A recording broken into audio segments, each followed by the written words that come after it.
What's going on, everybody? My name is Brendan Harberts. I'm Dalton Katz. And I'm Casey Kelderman. Welcome to the Workbench Podcast, episode number 6.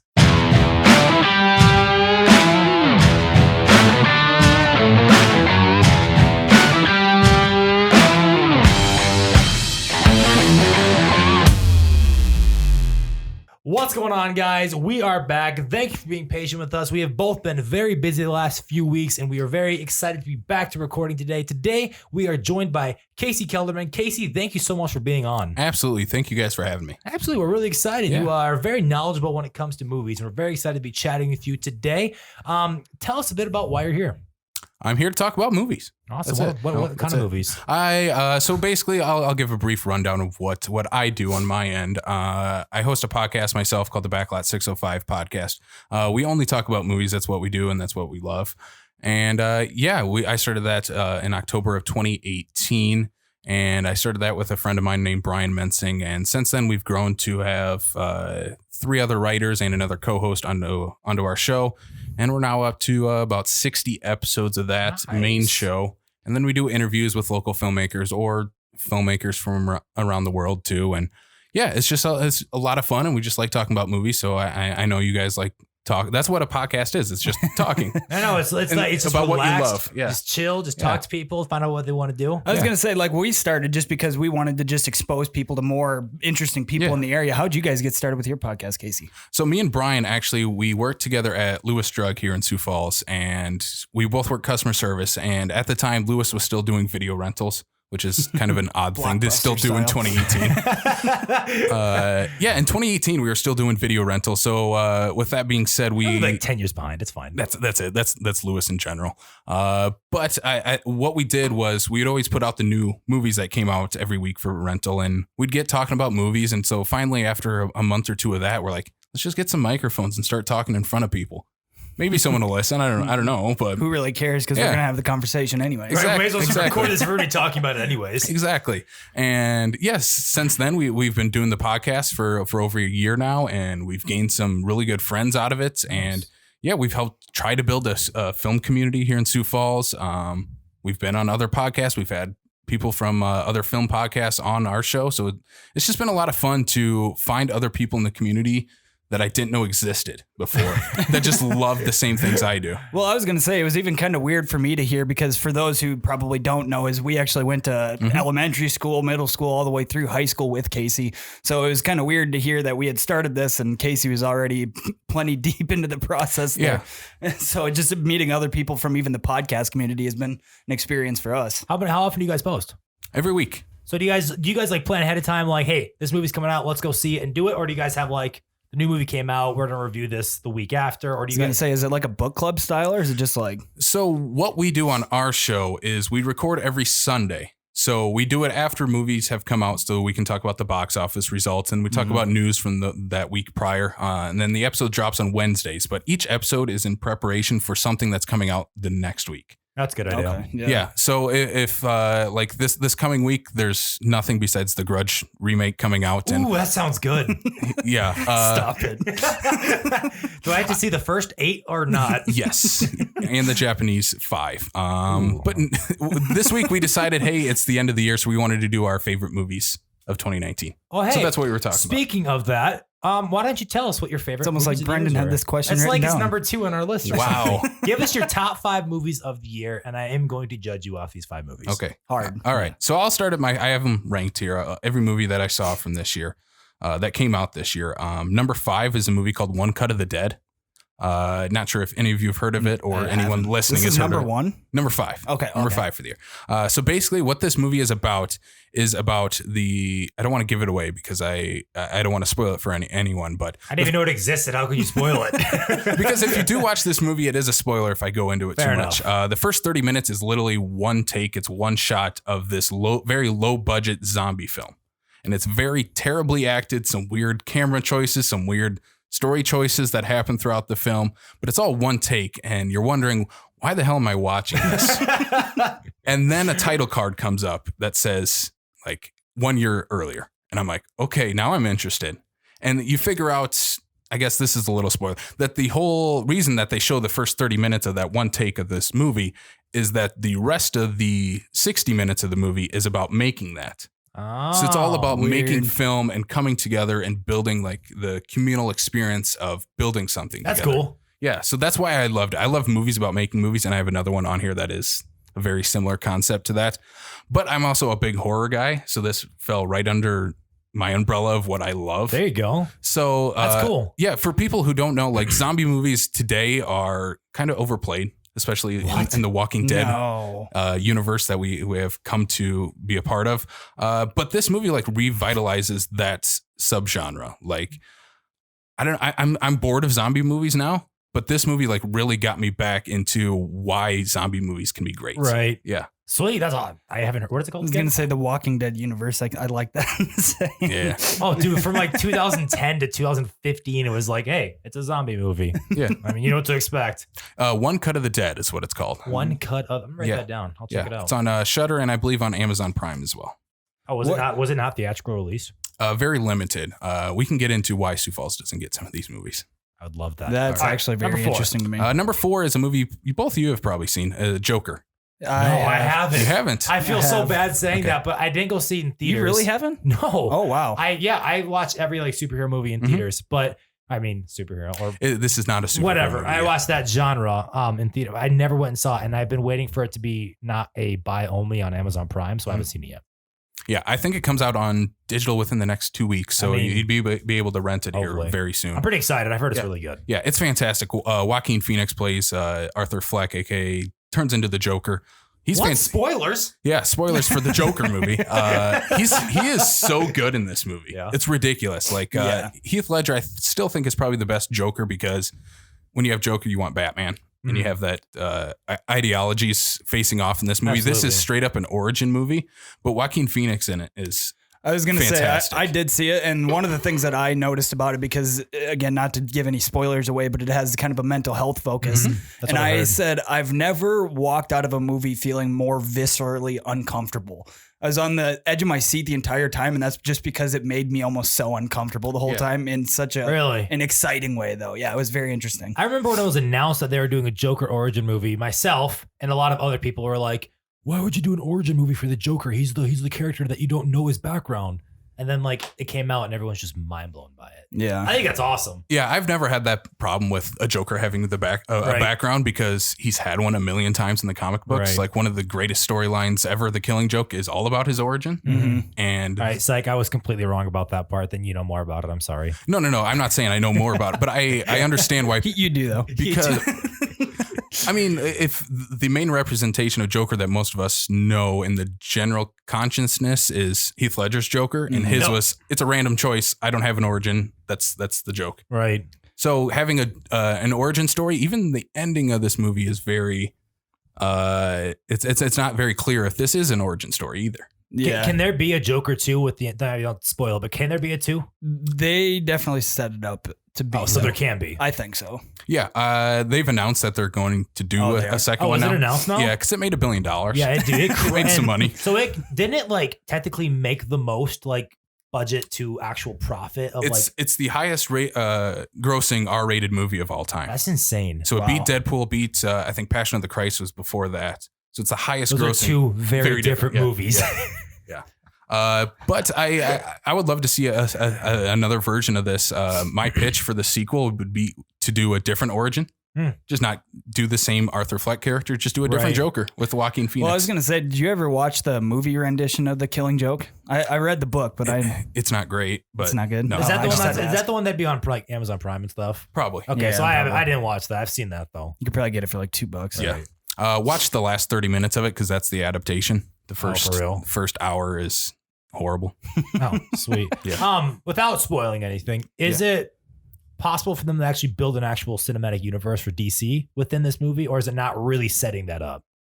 That's a hard thing to not spoil because then we can they can build a Batman universe out of it. That's what I will say. You can build a Batman universe out of anything, really. You could, which is nice. Yeah. Anyways, number 3. Number 3, Dolomite Is My Name. This is a Netflix I was gonna original say, film. This is like Cuba Gooding Jr. or something, isn't it? Eddie Murphy. Eddie Murphy. That's back. Close. No, I've seen the commercials. Yeah. It looks crazy. I never watched it though. I don't know about you guys. I love Eddie Murphy. Yeah. I think it's funny. And I'm glad he's giving. Can I swear on your podcast? No, please. No, please, or like I can't. No, please don't. Okay, I won't swear then. Eddie Murphy actually gives a crap. Oh yeah, That's what I'll say. Right. Yeah. He hasn't made anything good since the 90s, and it's nice to see him actually care again. Daddy Daycare was so good. It was so good. I Wait, love Haunted Mansion. Hold up. What are you trying to say about Shrek? Okay. You're crossing the line there. That's I will get my Shrek mask. Live action. Okay. Live action. I love Shrek. Because please do not piss on my Bible. Look at him try to backtrack now. Just like, He's Shrek. like, I'm I gonna love go. Shrek. He's stuck back here. You can't get out. I'm sorry. Anyways, I didn't mean to movie. offend your Shrek love. It's a culture. But yeah, this movie is about Rudy Ray Moore. He was this jack of all trades in the 60s and 70s. He was a comedian, an actor, a singer. He did it all. And basically what he did back in the day, no one would want to make a movie about his comedy album. So he said, well, I'm going to do it then. And so he did it himself. He hired his crew himself. He went on tour to make money for the budget for the movie. And it's all about the creativity and love of just making movies and doing something that you're passionate about. Nice. So it's very much in the same tone of One Cut of the Dead, except it's not a horror movie. It's very much a comedy. Keegan-Michael Key is in it. Oh yeah. Eddie Murphy obviously plays the lead. And yeah, it's just a big cast. Wesley Snipes has a great side role in this movie. He's so good in it. Yeah, Dolomite is my name is one of my favorites. How do you spell it? Like Dolomite? Dolemite. There's a load of actors in here. Mike Epps, Craig Robinson, Snoop Dogg makes an appearance. Snoop Dogg is definitely in the movie. Yeah. Snoop Doggy Chris Dogg. Rock. Wow. Mhm. The cast on this is ridiculous. I've seen that on Netflix. I haven't watched it, but I've scrolled past that. Yeah, I highly recommend it. Even if you Absolutely. don't know the story of Dolomite, just watch I the don't movie. even know what that is, but fair enough. Better Call Saul makes an appearance, it looks like. All right. What's number 2? Number 2, another Netflix movie, Marriage Story. So this movie stars Adam Driver, Scarlett Johansson, and they are a couple that is going through a divorce. So it's not really Marriage Story, it's a divorce story, but it's very real. That's the scariest thing about it. It is just people having conversations in rooms, the entire movie. And it's about how your idea of how a divorce would go, but then you bring in all these elements like a lawyer or your mom, or you bring all these other elements in and it tears it apart and makes it so much worse than what it actually would be. Right. And so Adam Driver, I think, delivers one of my favorite performances of the year. He's so good in this movie. Scarlett Johansson is just as good. It's directed and written by Noah Baumbach. He did the Meyerowitz stories a few years ago that had Adam Sandler and Ben Stiller in it. And basically it's kind of a real life version of his own divorce that he went through. So I like when directors take their real life elements and adapt it to the big screen. Absolutely. Yeah. It makes it feel more real and it gives just more depth to it. And you know that it's going to be authentic because this is what the guy went through. And to actually like see something original. I see so Right. much stuff rehashed. I mean, I think South Park has made fun of it recently, but so much stuff in Hollywood is just rehashed. I was going to nowadays. say that about the One Cut of the Dead. Like that's an incredibly original like thing. And Yeah. hearing that is really refreshing. Yeah. All right, number 2 or number 1. Number 1 is a movie called The Lighthouse. So this movie, yeah, I heard of that. stars Willem Dafoe and Robert Pattinson. Yes. Shot in black and white using cameras from the 20s, shot in 3/4 frame, which if you don't know what that means, it's literally instead of widescreen or full screen, it's just a square. Nice. So you have black bars up and down this way. And yeah, it looks like a movie that came out in the 1920s or 30s. And it's about these two guys that work in this lighthouse and they descend into madness. Yeah, I remember seeing about that too. Mm-hmm. That's awesome. I won't go. watch these. It is one of the most bonkers movies I have seen this year. Really? And I love bonkers. Is it movies. like more of a thriller or what is it? Well, how would you describe it? I would describe it in like The Shining at sea. I like that though. Yeah, That sounds weirdly romantic. That's the weirdest way I can put it. Willem Dafoe has a pirate accent and it's awesome. Robert Pattinson has this gruff New Yorker accent and it's kind of great. That's awesome. I don't know if I can like picture him as like a tough New Oh, Yorker. you freaking better. Guess what he's going to be in like a year? Batman. Really? Yeah. I did not know that. Yeah, You're excited about that, right? You have to be. Yeah, especially after seeing after seeing this movie, Pattinson can do anything right now for me. He's not the guy from Twilight anymore. He played a very convincing Cedric Diggory. What? He's not. Yes, he is. He's Cedric Diggory in Harry Potter 4. Is that a real life thing? Harry Potter 4 is very real. I've never seen the Harry Potter movies. Wow. Oh, To be fair, am I kicked off now? No. out. Honest to God, I don't like watching them. Nah, read They're the okay. books. I would much rather. That's one series that I'm like, thank God I read the books way before I read the movies, because those books are so much better than the actual movie. Even though when you were describing that, I can't remember the title of the movie now, but the one where they're basically just sitting around talking in rooms, that's Harry Potter 5. I mean, Order of the Phoenix. Dude, they're that just movie is- people talking in rooms. That book is kind of hard to get through. I'm not gonna lie. Did you read the Harry Potter books? I did not. Do you even I know read anything about Harry Potter? I don't know anything about anything. All right. Well, Gandalf besides takes the movies. ring to freaking Mount Doom. Does he? No, that's Lord of the Rings. I've actually All right. I've seen those. I hope so. Those are cinematic masterpieces. Dalton, what was your favorite movie in 2019? 2019, I think I would have to go with the Joker. I didn't see probably as many movies as Casey did, but I've never had a movie made me feel the way that the Joker did by the I end gotta of it. watch it. I gotta It watch was- that. I was sitting on the edge of my seat for an entirely different reason than I ever had been before, and that was just it was a unique experience. It was kind of like I don't know if you guys like the movie Inception, but it kind of had that similar feeling at the end of the movie where the screen goes black and I go, "What the did I just watch?" You know? Does it end like in a cliffhanger like that? No, I just want to watch it. I was gonna say Yeah. I wouldn't say It's not a cliffhanger, Yeah. so for me at the end of it, I literally sat there and I felt like 5-year-old Casey again, and I'm like, "Where's Batman to come save the day?" I literally felt like it took me back to like a young age where I'm like, I just need a superhero to That's come beat awesome. him up. That's right awesome. because it makes you feel it's not gross. a feel good No, movie. no. It's not a I have feel to good watch movie. that now. Hey, did you? I'm guessing you have, because I'm guessing you're a Tarantino fan. Did you see Once Upon a Time in Hollywood? I did not, and I'm not actually a Tarantino fan. What? Yeah, I Why? like some of his movies, but some of them just don't resonate with me. See, I get it, because I just love Inglourious Inglourious Bastards. See, That's I the don't- movie that I could watch. I forgot to add that one. I love Inglourious Bastards. I love Django. Mhm. I did not really like Pulp Fiction. I watched that actually for the first time this past summer. I didn't love it. I like actual stories, and I kind of felt like that one was just a bunch of chapters that were just like thrown together. Is that weird? Have you seen it? Yeah, I've seen Pulp Fiction. I like his earlier stuff better. I think Reservoir Dogs might be my favorite of his because it's so with Tarantino, he's become full of himself a little bit. Oh, 100%. I'm doing 10 movies, but I've already done 10 movies, but Kill Bill is only one. But Because that makes a lot of. Doesn't he have 3 Kill Bills? yeah, he's teasing a third one. He's teasing a Star Trek movie. He's teasing something he I hasn't would like a written Star yet. Trek Tarantino movie. I'm not going to lie. So he's a little full of himself, but I do like a majority of his movies. I just have never been able to get into Inglourious Bastards for some reason. I don't know. I've seen it. Have you never finished it? I've seen it twice, and I'm just like, I just Really? can't get into it. Yeah. Oh, so what I liked Once Upon a Time. Have you seen Once Upon a Time in Hollywood? No. Okay, so it's a good movie. Like, it's good, but it's about 30 minutes too long, and it's about 2 other storylines short of being a really good movie. Like, it follows just what's his name? Leonardo Da Vinci. DiCaprio. Da Vinci. yes. DiCaprio and Brad Pitt, like, the entire time. And I'm like, I want to have some branching stories. I want to have some other stuff going on. But overall, it's just like, I'm kind of bored. But the last 20 minutes are like the best Tarantino ever. So, I mean, not to change the subject too much, but speaking of things that are branching out at this time, Casey, we were talking about it a little bit before the podcast started here, but how are you feeling about the new Star Wars? I didn't love it. I guess without spoiling it for everybody, what are you thinking? I'll go very spoiler free. Spoil it. I felt very much the same as I felt walking out of The Last Jedi, which was episode 8. I wasn't fulfilled. I didn't The most disappointing movie experience of my life. really. Yes, I have never left a movie that pissed off in my entire life. Wow. Yeah, like, for real. I was so. Did you watch Batman versus Superman?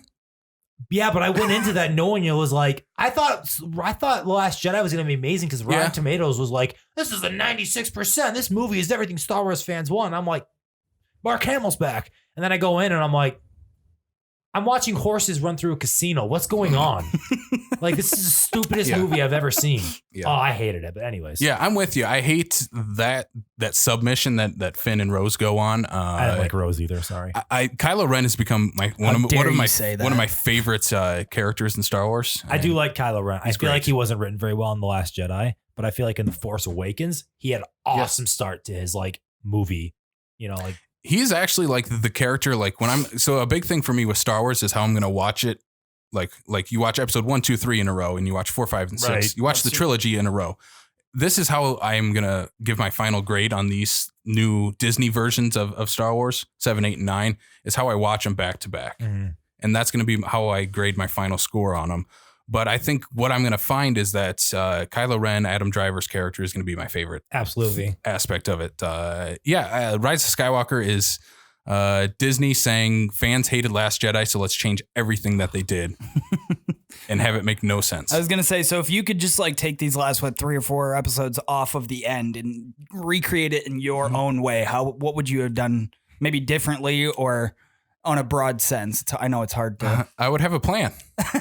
Crazy enough. Wait, what? Yeah. Wait, would you have an original story too? I don't want to push too far. So I think they did Force Awakens right, where it is pretty much the same story as A New Hope, right? Which you have to get in new people who are like, Star Wars is an old movie from the 70s. I'm not going to watch that. Right. So if you have to do the same story twice to get them into that movie, but they did it pretty good though. Like they did it pretty good. It was a good movie. I think where Star Wars goes wrong is in the opening of Last Jedi, where Luke takes his lightsaber and throws it over his shoulder. None of this matters anymore. So mad. That and the fact that Poe is making jokes with Hux about like your mama jokes. jokes. And he's he yells at him, then he's like another like, oh, I can't hear you again, dude. And I was like, is this a Marvel movie? I was like, what am I watching? I was going to say the when he threw the lightsaber over his shoulder, that was one of the few times not at a comedy I've actually like LOL'd at the theater. No, I didn't laugh. I was pissed I was too. sitting there with Ken like, I think that's probably why I laughed, because I pictured Brendan's face when he saw that scene. Well, you wait for it for 2 years because the Force Awakens, you see Luke, you're like, Mark freaking Hamill is back, and you're like, she's handing the lightsaber. You think he's gonna take it and just be like ninja style with it, but no, he's like, I feel like it should have been like a dun dun dun dun dun dun Good circus theme right and then like end credits, and I'm like, okay, well, one of the things that I wanted to ask you, since we went over your top 5, then Casey, and I won't ask you like a top 5 of this, but what would you say the movie that was the biggest flop this year? This year, for me personally, or just in general? You personally, and what movie are you like? Objectively, you're like, that was a flop. Yeah. Okay, so I'll start with mine then. Well, I think of what is the overall flop of the year. For me, Spider-Man Far From Home was the biggest flop for me. Mm-hmm. I did not like that movie at all. Same. I rewatched it 2 nights ago. Yeah, same. It's not good. It's very okay. Yeah. I didn't even think it was okay. I thought it was bad. I can see why you think I could very well see that. Yeah. It just betrays a lot of what Spider-Man is to me. And taking him out of New York is okay, but what they did with him is make him Iron Man Jr. Mm-hmm. And I don't like that, because Spider-Man's cooler than Iron Man in every way. He's like a 17-year-old whiz kid. He's like the kid everyone could relate to growing up. Well, and in a sense, isn't his powers kind of not quite as believable, since he doesn't have all the tall buildings around him to swing off of? Well, he's in London, so I mean, it makes sense. Yeah.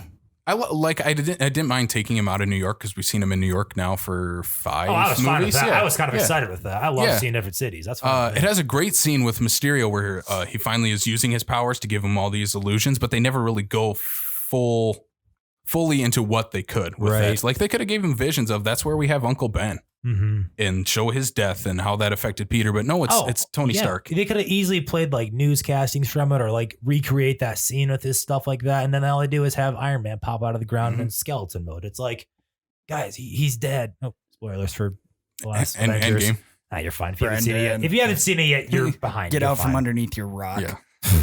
Right.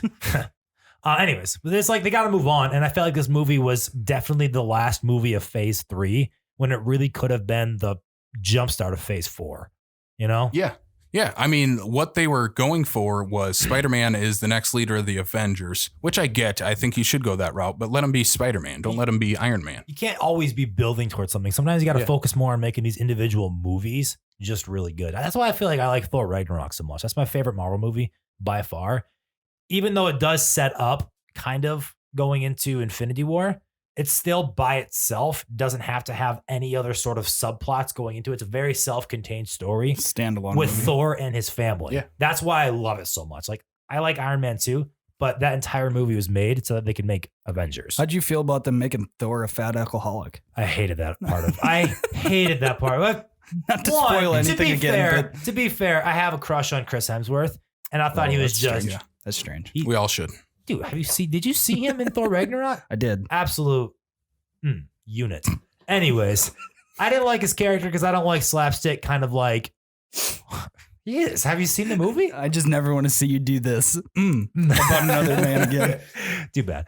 Anyway, I don't like when Marvel humor goes too far to the point where it's like he's playing Fortnite and he's only caring about drinking beer and it's like he's full of cheese whiz and I'm like, I get it. He's a Twitter meme.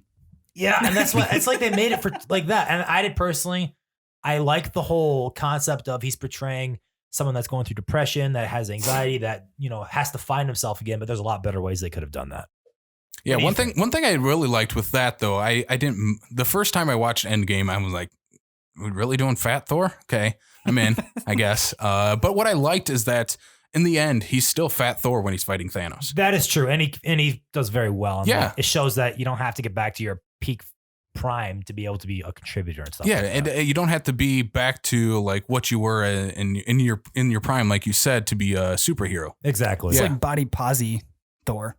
Body positivity Thor. Yeah, and I think from what I heard, they wanted to make him chiseled Chris Hemsworth, and Hemsworth fought for Fat Thor at the end. Really? Yeah. And I applaud him for that. I think it's a different character choice for him. It's not what I expected. I'm hoping they turn it around for Thor 4. Yeah. And I'm guessing he's going to be in Guardians of the Galaxy 3, I would assume, at least in the beginning. I kind of hope they turn it around so that like it's not just such a plot the entire time. Or it's not. Yeah, I didn't mind the big Thorbowski. It was fun. The big Thor. That is the best way to describe it. Did you ask something else? I forgot. Yeah, no, he didn't say his objective flop. Oh, for yeah. the year What yet. was he? One that I hate to see that was a flop because I think it should have gotten more people in the theater to see it is Dr. Sleep. So this movie is a sequel to The Shining and based on the Stephen King novel. Yeah. No one went and saw this. Unfortunately, I Just didn't objectively, like by the numbers you're saying? Yeah, no one went and saw it. It was only in the theater here in Sioux Falls for 2 weeks. And usually with a theatrical film, you're there for 4 to 6 weeks. Who's in it? Who's in that film? Ewan McGregor's in it. Rebecca Ferguson. Oh, that's right. Yeah. I remember that one coming out. Yeah. And it was in the theater for 2 weeks here in Sioux Falls. Didn't make any money. I finally saw it in the cheap theater. So I blame myself for it. Yeah, flopping. come on, man. It's probably your fault. It is all my fault. Be the change you want to see in the world. Yeah. You go. But I'm glad I saw this movie because it is one of the most impressive movies that I've seen this year because it has so much that it's trying to do and it does it expertly. Nice. Because it's being a sequel to this movie from 1980. Classic. A classic, one of the greatest movies ever. And then it's also being an adaptation of a Stephen King novel where Stephen King hates the movie. So do you think that it could be one of those things where it's like a delayed gratification, like maybe 5 years people will realize how good the movie is and probably all of a sudden pick up steam again? Yeah, it's definitely going to be a cult hit. The director, Mike Flanagan, he makes great stuff. He's never made anything bad.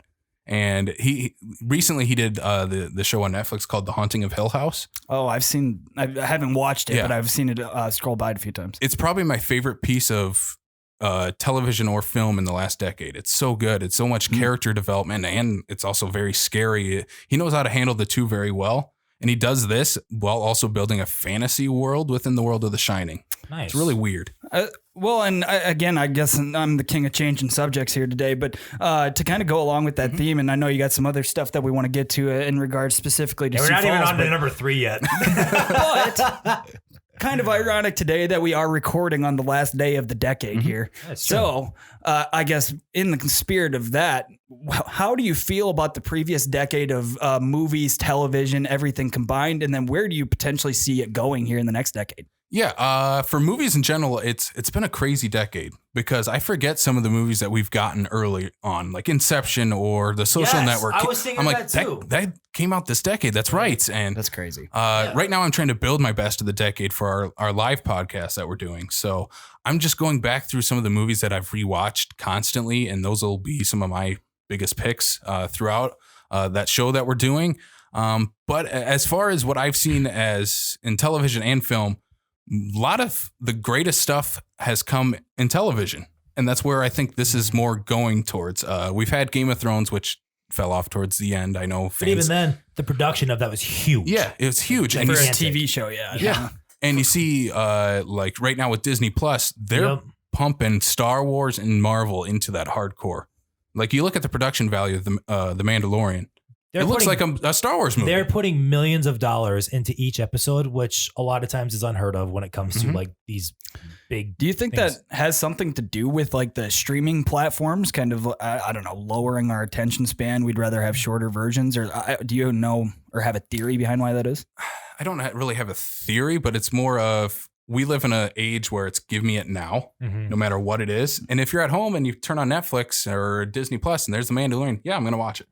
But if you have to go drive 20 minutes, sit through half hour of ads and trailers, you're taking out 3 hours of your life for an hour and a half movie sometimes. Right. Yeah. And you're spending, if you're by yourself, $8 to $12, you're with your, girlfriend, whatever, and then friend. And then if you get concessions, you're spending at least $30 in concessions. And that can get you like 3 months of Disney Plus now, and you can watch anything that Disney has made practically. Mm-hmm. That's a good point about the entire attention span thing, because we are such an instant gratification culture now that I even find myself doing it. Like, it's the funniest thing when I think to myself, oh, I can't find anything to watch. And I literally have movies that I love from Disney and such on there in front of me, literally at my fingertips. And I'm like, I can't find anything to watch. It's like, yeah, you can. You're just you're indecisive because you have 97 options. It's the paradox of choice. The more choice you have, the harder it is to make a decision. It's incredible. And I think it's only going to, I would say that going forward, people are definitely going to be moving towards TV shows, because I personally, if I'm going to watch something, I would love to watch a 45-minute TV show and be able to go on with something than to sit down for 3 hours and watch a movie. It is a big commitment every time you got to sit down to watch it. Absolutely. I think I was contemplating The Irishman the other night, and then saw it was 3.5 hours. Yeah. Did you do that? I haven't made the jump into it because it's 3.5 hours long. I haven't yet. You're committing a full afternoon. To that movie. Exactly. It's a lot to take in. That's why I've waited on The Irishman. Even Once Upon a Time in Hollywood is almost 3 hours long. Yeah. So I'm like, I got to wait for an afternoon for both of those, because you literally got to take out a chunk of your day to watch a movie like that. And you can like split it up, but I don't like splitting up movies, because I just want to get in the vibe of the movie, getting like how the movie's flowing. Because a lot of times you don't want to split movie at right in the middle, because right in the middle is when it starts picking up. Yeah. And it's like, oh crap, now I'm here again. Anyways, that's our film talk. Casey, that was very good. Yeah. Tell us a little bit. Movies. What? I said I like movies. Oh, do you? Yeah. Oh, that's good to know. Hey, did you go see Cats? No. Cats. So I had a buddy of mine. He also does a movie podcast and reviews. Fat Dude Digs Flicks is what it's called. Say that again slowly. Fat Dude Digs Flicks. They said Fat Dude Dicks Licks. I'm like, all right. No, that's a different type of movie. But he went and saw it, and he's like, he saw it in an empty theater, no one else. Of course. The entire thing to himself, so he could laugh at it like a crazy person, and he did. And that would scare me. He said it was a blast. What? And I cannot wait to watch it, but not in a good way. Oh, okay. That makes more sense. So he was just having more fun making fun of Yes. I was going to say, have you heard Chris D'Elia's tangent on Cats? No, I haven't. Go to his Congratulations podcast and listen. I'll try to send it to both of you after this, but that's the best 10 minutes of comedy I've ever heard in my life. Dude, I saw the first trailer and I'm like, this is a real thing. Jason Derulo is in Cats. Yeah. Taylor Swift's in it, isn't she? Everyone's in it. Gandalf is in Cats. It's got like the best. It's got like the best lineup ever, and it's about a movie about human cats. And I'm like, this is like a furry's dream. Their budget was like $100 million or something. They lost $90 million, I believe, so far. Like they have lost so much money on that. Would be actually, I think that's the biggest technical box office flop of the year. Yeah. But it's like, I didn't want to talk about Cats though. What did you want to see? Like, what did you expect to happen? Do you think people gravitate towards this sort of stuff? It's like, what? It's a big musical though on Broadway and stuff. It's a big musical, but I'm like, I'm not gonna go. It's one of the most popular movie about musicals. Furries, man. There's an audience for it. An apparently small one. Yeah. Actually, I want to quickly go back to while we're on the topic of all movies. I think it's interesting how we're going to perceive this decade for movies. Because you know how we think of like 50s and 60s is a lot of Westerns, 70s and 80s is a lot of like big, strong, tough guy kind of like action flicks and stuff like that. Futuristic. You're right. Like the 80s tech synth wave kind of movies. And then 2000s was, I don't know. I look at that decade as like teen movies, like American Pie and Euro Trip and stuff, like great movies, by the way. But then like this last decade is literally going to be the decade of superhero movies. And I kind of wonder how that's going to hold up, because these movies are so CGI'd and are all fake movies. They're good movies and I like them, but it's like, it'll be interesting in like 20 years when I look back and think, how did I like watching this? Well, and one thing that I would just add to the superhero thing, and I know Casey's got something to say, but I would say that superheroes and a lot of like doom and gloom, end of the world type stuff. I mean, kind of overplay the zombie structure. Yeah, because that was the early 2010s. Yeah. That was like a lot of that was like end of the world apocalyptic stuff, which to be fair was because of 2012, the actual event. But I think that the key with the superhero genre that it is now is, first of all, you got to have a great story. Don't undermine the story or the characters. Still, my favorite comic book movie of all time is Spider-Man 2 from 2004. Oh, heck yeah, dude. And that movie still holds up today. Alfred Molina. Toby will always be my Spider-Man. I do love Tobey Maguire. The train sequence in that movie still holds up remarkably well. Those movies hold up well. The third one got a little sketch because you could tell that it was a little bit more advanced with CGI and it doesn't look as good because they relied more on it with like the Sandman and stuff like that. But the first two genuinely look pretty good. They used a lot of real sets and stuff like that, and I love those movies. Even the third one, I love that movie. Yeah, I do put a Franco in any movie and I'll watch it. That's a good point. But yeah, it'll just be interesting to see how we look back on this, because like it's weird because westerns, we love them at the time, they are loved too. That's just kind of, it's like for guys, it's like a tough and gruff sort of thing. But looking back when I'm 30 or 40, I'll be like, do I still like watching these movies? Would you watch like superhero movies when you're like a 70-year-old man? I mean, chances are, yeah, I probably will. And they'll probably be on like their 38th Avenger movie by then. Because Marvel's not going anywhere with how much money they've made off this. As long as Kevin Feige's there, they're not going anywhere. No, as long as they're making money, they're not going anywhere. Right.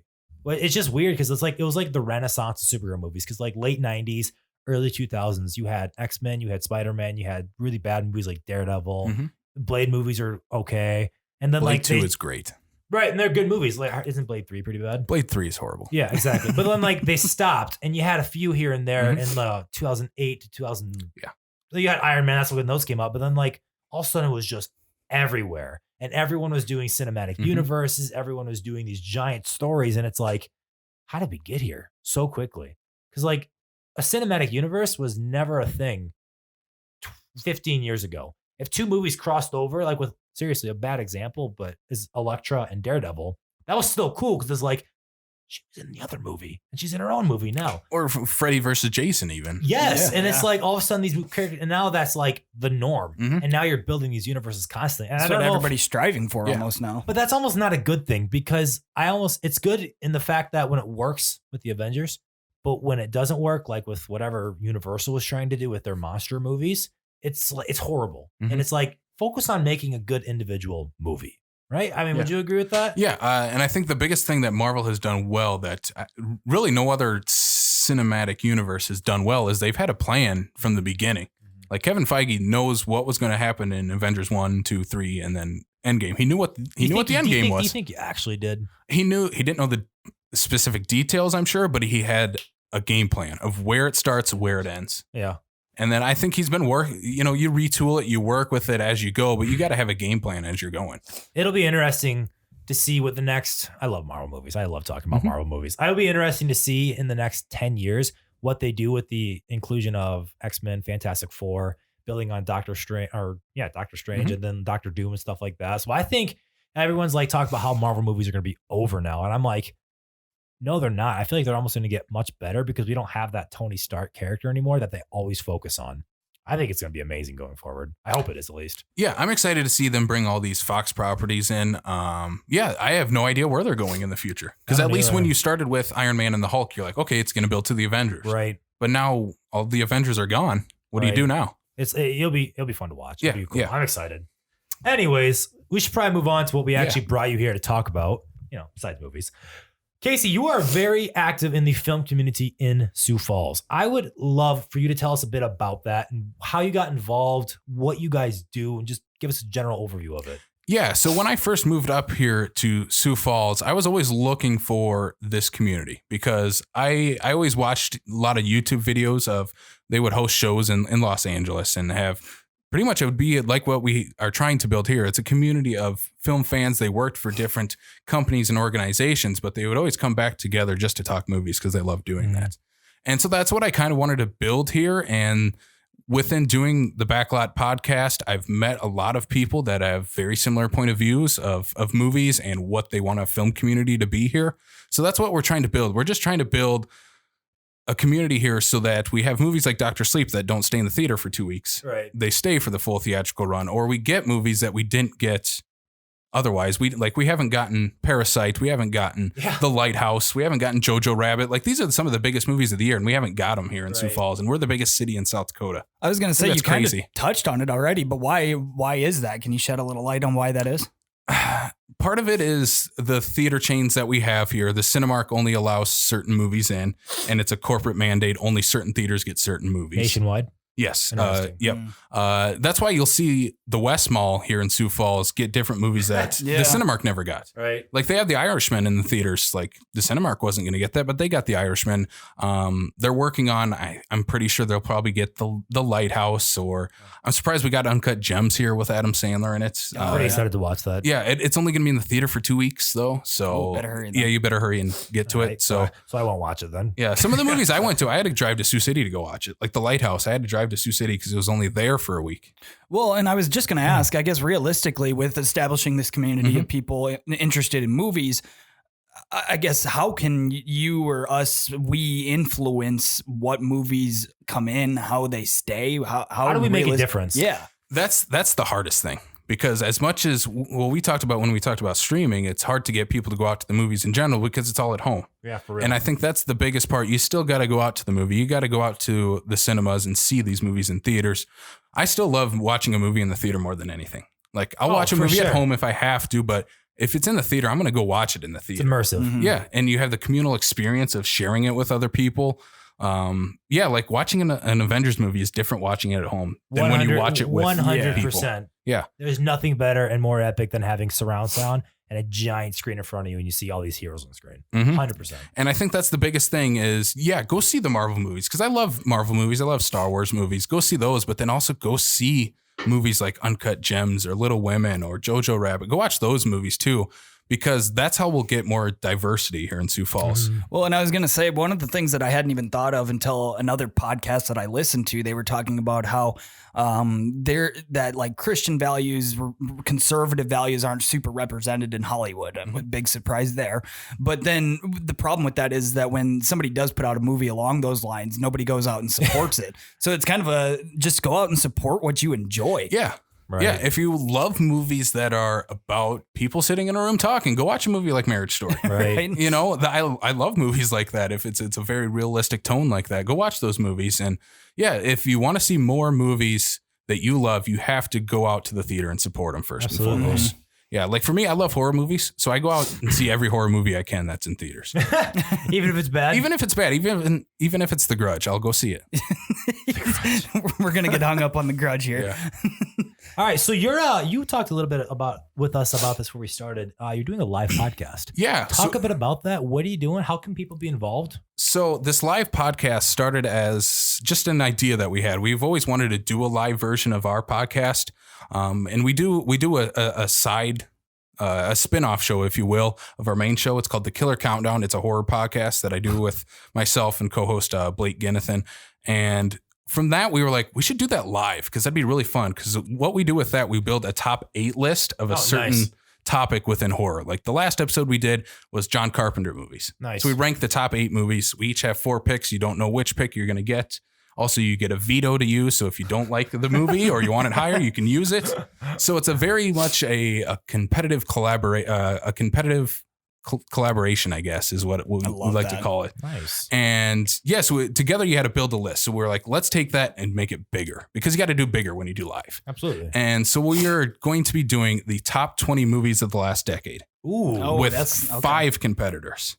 Oh, so there's going to be 5 competitors. Each one will get 4 picks. So you only get 4 picks of 4 movies that you love from the last 10 years. So that itself is tough. Right. Of any genre, just any genre. Wow. It just has to be hard. it doesn't have to be theatrical release. It just has to be a feature film. That's our only criteria. And it has to be released from 2010 to 2019. Yeah. And you only get 4 picks and you got to worry about what everybody else is going to play. What if they're going to play one of your picks? Because then you have another spot open if they play a movie you like. So yeah, it's very much a very similar game of competitive collaboration. And yeah, we're trying to build that right now and promote it, and that'll be January 26th at Last Stop Studios. Oh, nice. Yeah, they're going to be doing it at the White Wall Sessions. What's east or west? East side. Nice. Shoot, we should come out. Yeah, yeah. It'll be fun. When did you say that was? January 26th. 26. Okay. 3 to 5 p.m. is what we are planning. We might go a little bit over because it's 5 nerds talking about movies, and we usually do. So I'm gonna put like 3 to 9 on here. Let's just be real here. Yeah. But yeah, that's what we got coming up. And a lot of fun. Yeah, we're gonna have prizes. We're gonna give away 2 $25 Last Stop CD Shop gift cards. We're gonna be giving away a bunch of digital codes to movies, movie posters. So yeah, a ton of giveaways, and yeah, it's just gonna be a fun time. And just come out and hear us ramble about movies for 2 hours. That'd be a lot of fun. Yeah.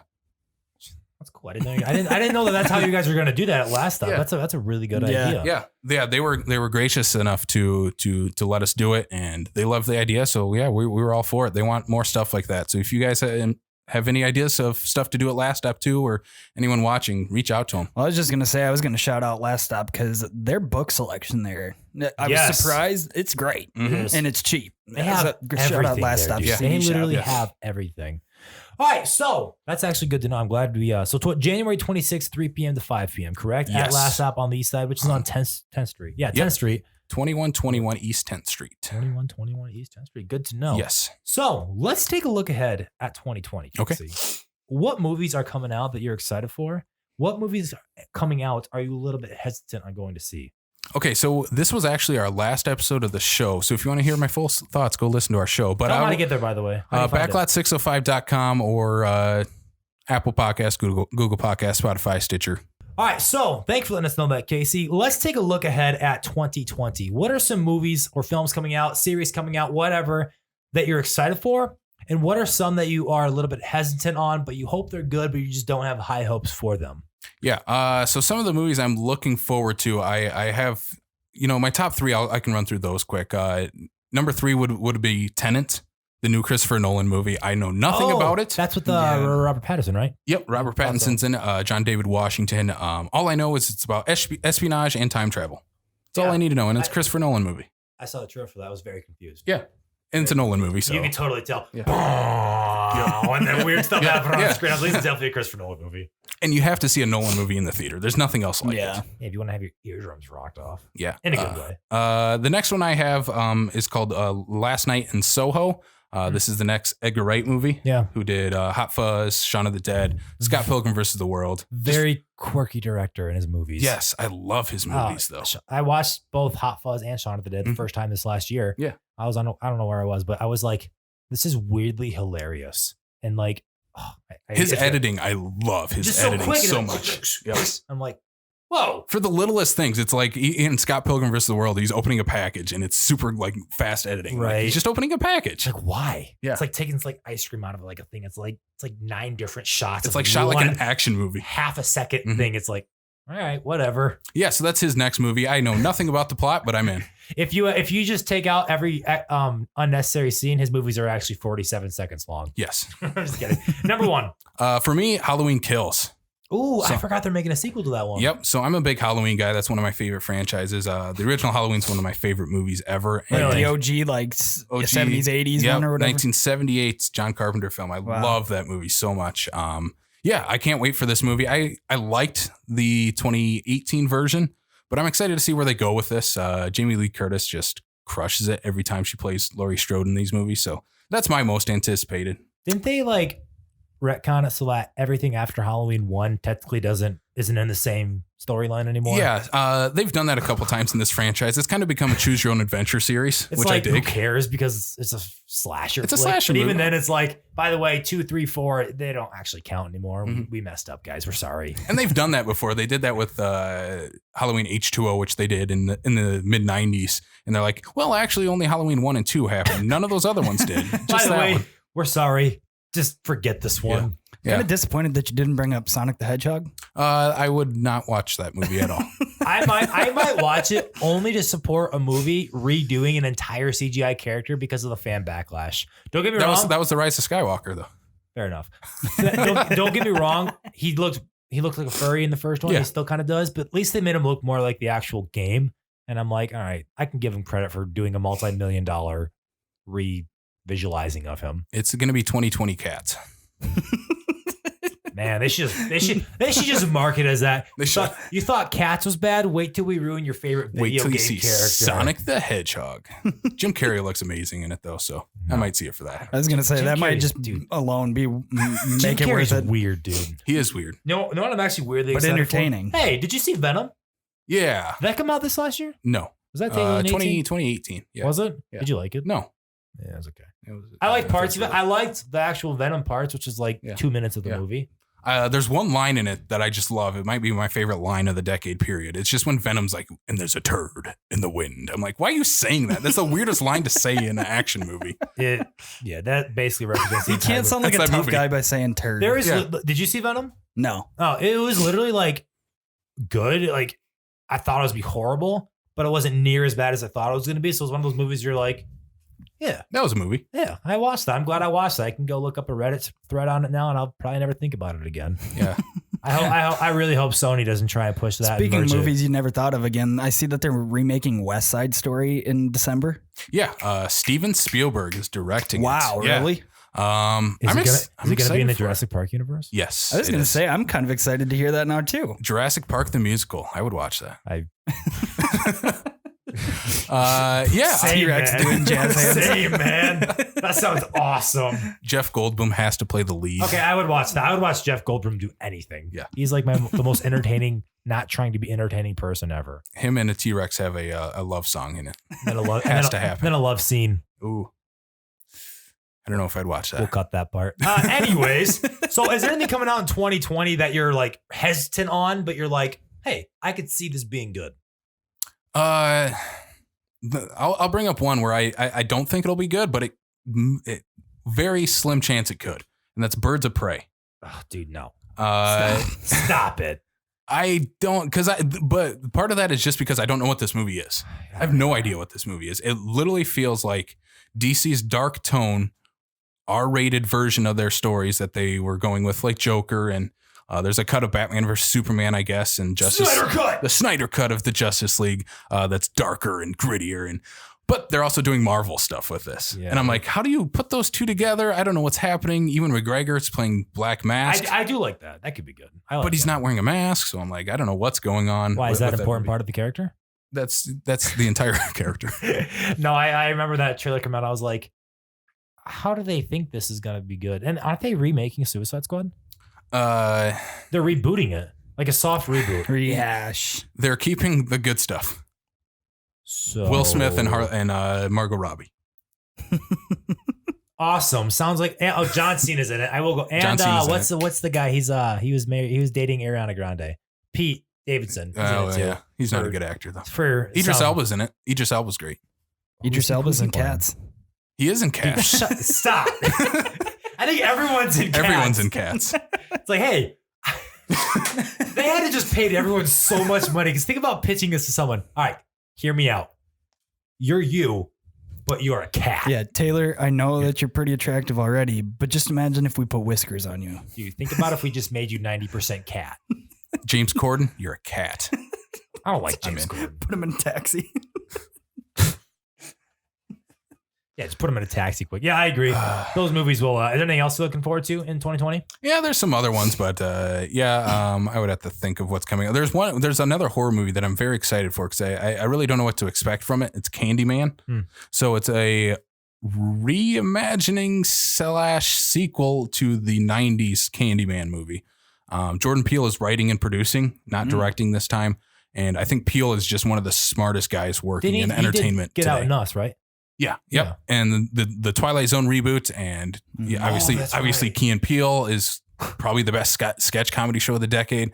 I think he's the brightest mind working in film and television. Movies have done very well so far. Us is still the highest grossing original film of the year. Really? Yeah. I did not know that.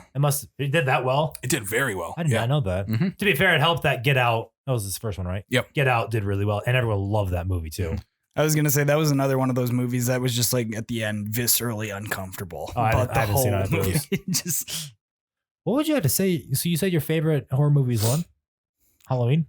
Yeah, Halloween is probably my favorite. What's your top three? I'm sure you have this figured out. Of all time? Man, Halloween is up there. I'd throw in Evil Dead 2 just for a good horror comedy. I love Evil Dead 2 and that series as a I've whole. heard of that. Evil Dead. So if you like, I know you're a Spider-Man guy. Spider-Man 1, 2, and 3 is directed by Sam Raimi, and he did the Evil Dead trilogy. So there's a sequence in Spider-Man 2 with Doc Ock where he's coming alive in the doctor. Yeah, it's scene. a freaky It's like a horror scene, right? Yeah. Okay. That's Evil Dead, but Nice. set in a cabin in the woods and tons of blood and guts and Awesome. crazy special effects. Is it directed by Sam Raimi? Yep. Oh, Yep. nice. Yep. Has Bruce Campbell in it, who cameoed in all the Spider-Man movies. Heck yeah, he did. Yeah. So I love Evil Dead 2. And then I could probably go Jaws. Jaws is a horror movie. That's true. To most I people. can see The OG that. Jaws? Yeah, Jaws. You don't think of Okay. it Is it because a he's horror not like movie? he's not like a bad guy walking Yeah. around. He's just a big shark. It's a trying to shark. eat It's people. it's a monster flick. So I think it's one of the greatest movies ever made too. So I would have to throw that in there. As I would top agree. three. Jaws is really good. Yeah. Have you seen Jaws? Oh, yeah. Obviously, hope Mhm. so. So would you say that the horror genre, the slasher genre, is actually improving? Because I think for a while it was pretty bad for Yeah. like the movie. Because I feel like people really, I think the horror genre became, we're gearing this towards teenagers watching it, so we're going to put as much sex scenes, as much nudity in it as possible. We don't care about any sort of story. I feel like that was like the 2000s into the early 2010s with movies. Yeah, so those movies, so they would do a lot of the teen romance, the like you said, the sex scenes, but it wouldn't really be nudity because it would always be PG-13. Right. They maybe show like a butt or something, but it's never over the top gratuitous. Right. But nowadays we're seeing more independent horror is taking spotlight. Like, Which is great. yeah, and not necessarily the remakes and reboots, but original ideas like Us and Get Out. Mhm. One Cut of the Dead, like I had mentioned, like these are some of the most influential movies of the last few years in the horror genre. So that's where I see this going and continuing, because honestly, within the horror genre, I pay more attention to who's the director than anything else. Right. Because if I loved a movie that they previously did, I'm going to see everything they do after that. Well, and the rise of the independent director as well, do you attribute that maybe to a little bit of the streaming services, maybe making it easier or more attainable to get your work out to the public, or is that attributable to maybe something else? Absolutely. So if we stick in the horror genre, there's a subscription service that I subscribe to called Shudder, and it's purely horror. It's $5 a month. It's Worth it. The best deal you can get. That's where One Cut of the Dead is. And they release original content all the time. And that's where they'll put a lot of this stuff that you're not going to see in the theaters or on Netflix or anything like that. They're going to push the envelope of what they can show on their streaming service. And they'll give creators full creative control of what they put on there. Nice. Yeah. That's really cool. I wonder, that's a good question about how streaming is becoming so prevalent and everything. Cause I have to imagine that it's cheaper to make something for Netflix, to make something like that than it is to make a full scale production for a movie with distribution and all that sort of stuff. Look at the movies from the 70s compared to what you can do on an iPhone now. Right. It's insane. Exactly. But I'm like, it's just saying like, and then I feel like you're getting more reach that way too, because you're scrolling through Netflix. Oh, this looks good. Or it's Halloween, it's October. I'm gonna watch this movie instead of like, I don't really want to go to the theater. So I feel like they're just getting so much more reach. Well, and I was going to ask Casey, you're a lot more in depth into the community, but something that I guess I've talked about, and maybe a little bit in relation to fitness, as more and more people can have a voice, more and more people can develop their own platform. Do you feel like since that's taken off, has it been a net positive for the entire community, film community, or has it kind of watered down some of the process and the quality of the movies? I don't think it's ruined any of the quality of the movies. I think it's giving more people more of a voice, because I think, like you had mentioned, you can make a movie on your phone. Absolutely. And it can be great. There's a movie called Tangerine that just came out a few years ago, and it was shot all on 3 iPhones, I think. Really? And it's a beautifully shot movie. They use different lenses on the phone, but still it's shot on an iPhone. still That's an crazy. iPhone. That is insane. And yeah, it's a fantastic film. And yeah, you can shoot a movie on your phone like right now if you wanted to. Absolutely. I think that's the biggest thing with streaming right now. It's going to give people more of a voice that otherwise it wouldn't be heard, because we were stuck in a weird time frame there for a while, because you had the video stores of the 80s and 90s. And then now you have streaming here at the end of the decade, now the 2010s. But you didn't really have anything between then besides buying the movies. Or watching it on TV if it was on TV. On TV, and you had, Netflix was sending out the DVDs very early on and stuff. But it wasn't like it is now. Like every place you can find thousands of movies on Netflix and Hulu and YouTube even. Yeah, everywhere. Yeah. So you don't see, so if before maybe the problem was that the gatekeepers are keeping everything too locked down, you don't think that it could ever reverse and potentially the floodgates would be opened up too much and water down some of the industry? No, I think we're going to still get the big studio movies. You're going to get the Marvel movies, the DC movies, the Star Wars, what have you. But then you're also going to get Joe Schmo off the street making a movie with his friends. Right. Will it be harder for the high budget films to differentiate at that point?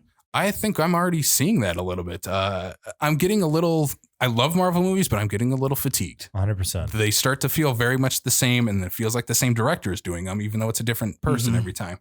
So it's very formulatic. Yeah, and I think take chances is the biggest thing. I think Joker was a big risk. That was a very big risk. It's an R-rated movie on the greatest comic book villain of all time. Absolutely. That's a big risk to do that and have without Batman in it or any other superhero. That's a big risk.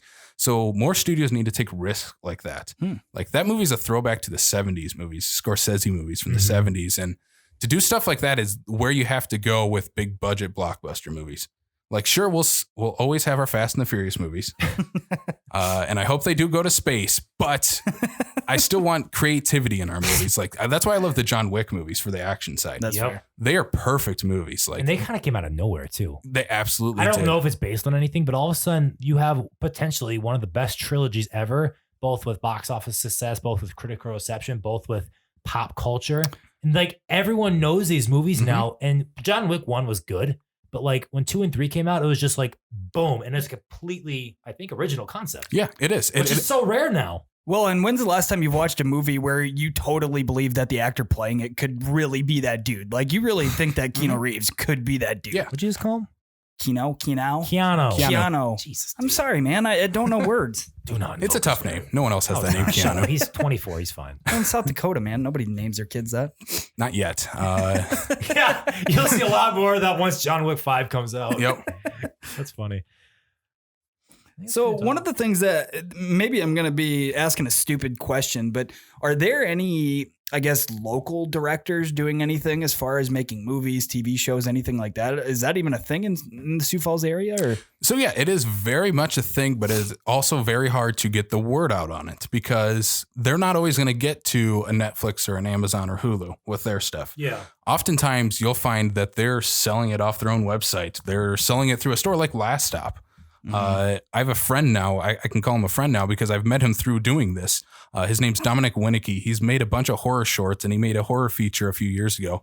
But you can only find the film really through Last Stop right now. So you have to buy it through Last Stop, but you can find it, on Amazon, to purchase through there too. But there's different ways you can find these movies. A movie that we talked about on our podcast earlier is called Loon Lake.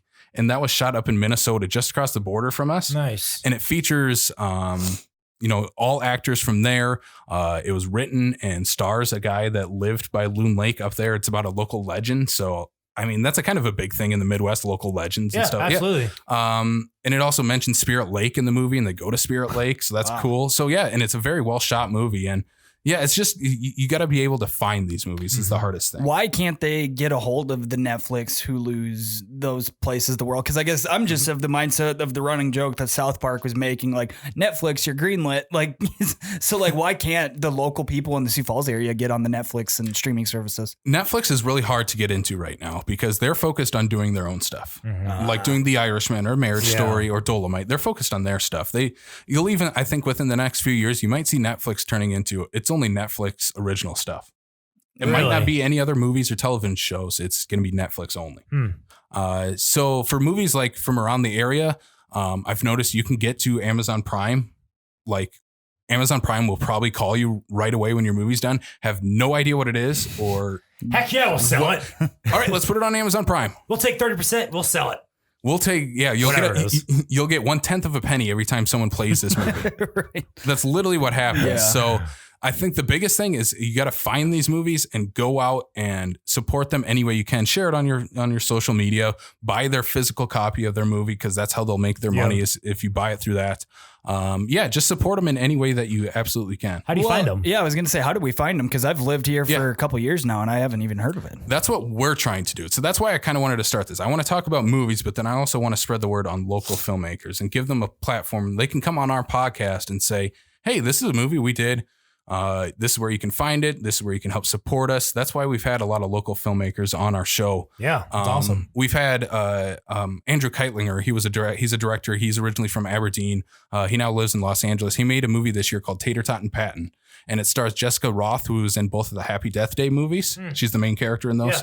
Yeah. She was in La La Land, so she's an up and coming actress. Yeah, for sure. And he got her in this movie, and they shot it all in the Rapid City area.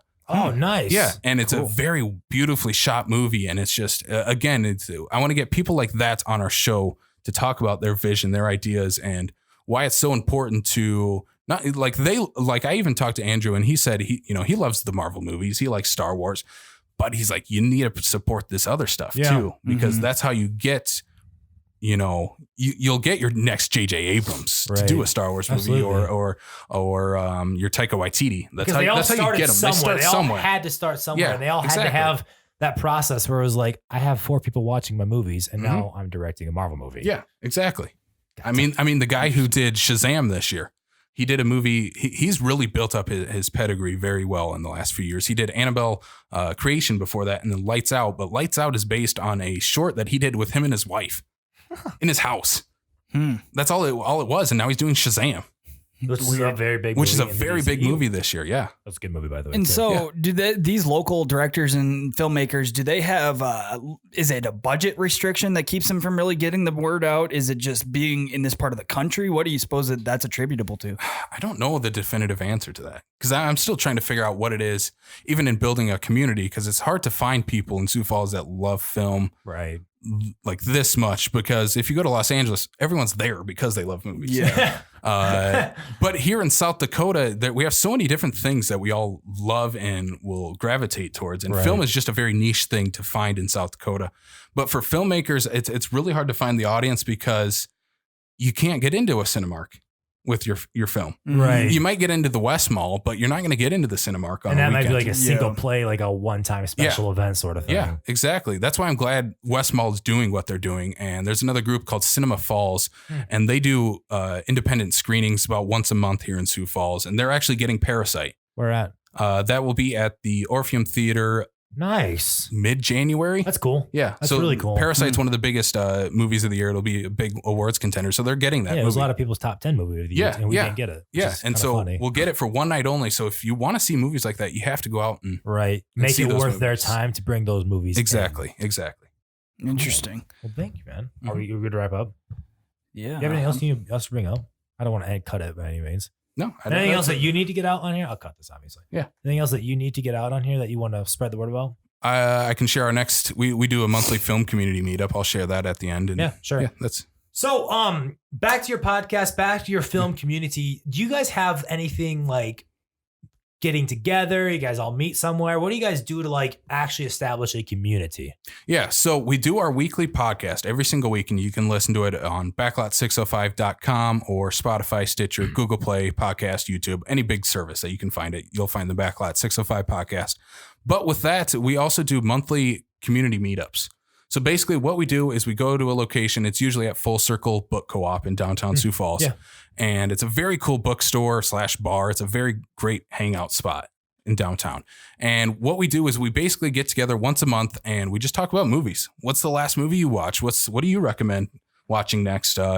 We have a couple local filmmakers that come to it every month, and they talk about, they update us on what they're doing next. That's really cool. And yeah, it's just a fun conversation, and we want more people to come out and just talk movies with us. That's all it really is. Dumb question, but do you guys like all sit around and like, here's what we're talking about today? Or do you guys just like hang out and like you're at tables with someone's over here chatting, or how do you try and structure it? So usually what we do, we just get we put a couple tables together and we all sit in a circle around and just talk movies. You know, awesome. We'll sometimes have an idea of what we want to talk about. Like December, we talked about some of our favorite Christmas movies, obviously. But I hope Christmas Vacation was at the top of that list.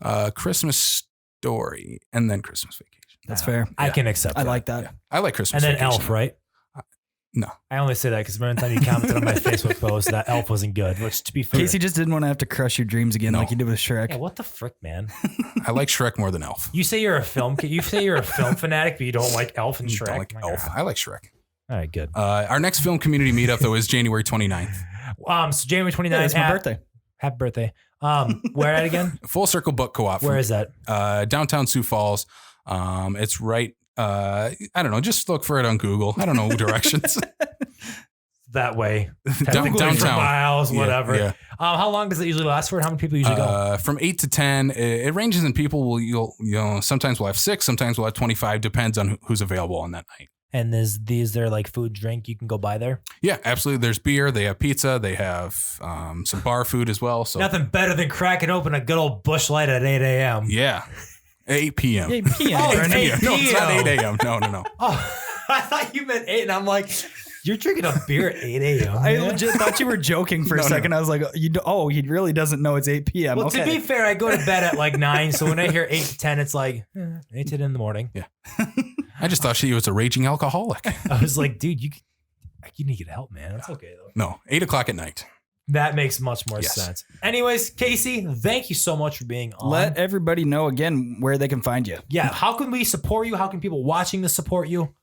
Yeah, so you can find Backlot 605 on backlot605.com and on Facebook, Twitter, Instagram, and any major podcast streaming service. Also join the Sioux Falls film community page on Facebook. We do a bunch of conversations in it every day. It's just a group that you can come in and talk movies. So that's the Sioux Falls film community page. We will link that in the bio of this video. If you are listening to us on Spotify or whatever, just go find that on Facebook. Casey, thank you so much for being on. We really appreciate it. Hope you guys enjoyed this episode. Go support this sort of stuff because this is a really cool thing, very unique thing in the area. And it'd be so awesome if this could just get bigger and bigger. Absolutely. Thank you, guys. See you guys in 2020. Later.